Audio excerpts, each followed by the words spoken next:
bit about teams that played better in the fourth, so kind of what has to happen Yeah, we just got to work at it. The fourth quarter is different. You know, you can't be casual. Your decisions, you know, the intensity in the fourth quarter is different. So you have to execute. It comes down to being strong. The officials are they're gonna let stuff go a little bit. If you're aggressive, you have to be sound fundamentally.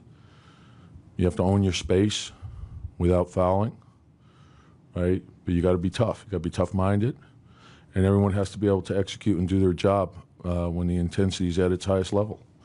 So, and the only way you build that habit is you got to practice that way. Isolations are a part of crunch time in the fourth quarter and everything, but you guys really sort of seem to stop moving the ball quite a bit in the fourth quarter. Well, I don't know if I agree with that. Most teams go to the pick and roll game.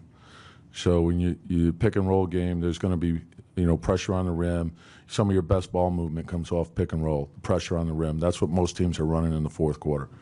So it's mostly high pick and roll with pressure on the rim. So.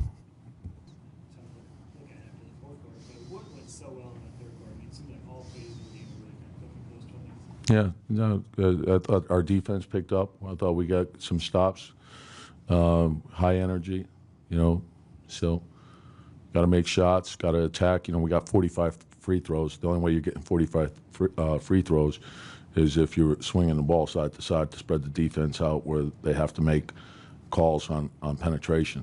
So.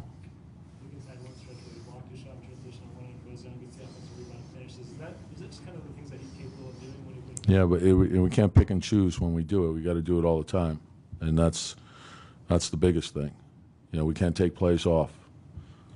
You've been struggling in the stretch situations the last 3 games. Yep, and you look at the Detroit game. We had the lead in the fourth. The Charlotte game that was going to be a tough one because of circumstance, but I thought we fought. We had the lead in the third, and 4-point game going into the fourth, and with 5 minutes to go, still a shot at it. And that's when you got to be at your best, and it's different. So, there's a long way to go, and for us, it's got to be about our improvement. Is there a pattern on the pick and roll execution in the fourth quarter that seems to be bedeviling you guys?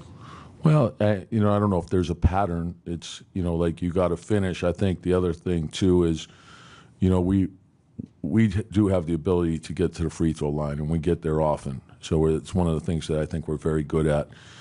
So I want to take a look at the film because there was a lot of penetration and attack on the rim, and there's contact. And so I don't know, maybe we're not going strong enough in the fourth. So we got to take a look at that. But, I'm looking at the way we're finishing, and we have to finish better. We're at the rim, we're in the restricted area, and those are the shots you want. You want the open threes, you want the free throws, and you want the layups. So we have to take a look at how we're finishing there. The bench is winning, but trying to identify how you finish and who finishes. With so many stars, is that difficult? I think the game tells you that, and I think, like if there's a matchup going, or, it could be what they're doing defensively. See, and that's something we talked about this morning. So your primary scorers, if they're getting double teamed, it's important for everyone else to react and get to the proper area so we can make the right play off of that. Usually, Carl's going to be double teamed, Wig's going to be double teamed, Jimmy's going to be double teamed. So then it's how can we get to the space and then make the right reads and trust. You got to trust each other. So if you're being trapped, get rid of the ball quick, let the next guy make the play, and it becomes easy offense for us. But I know everyone is pointing to that, but we scored 124 points. And so like my concern is what we're doing defensively. That has to be, if we're going to go anywhere, we have to correct that, and it has to become important to everyone.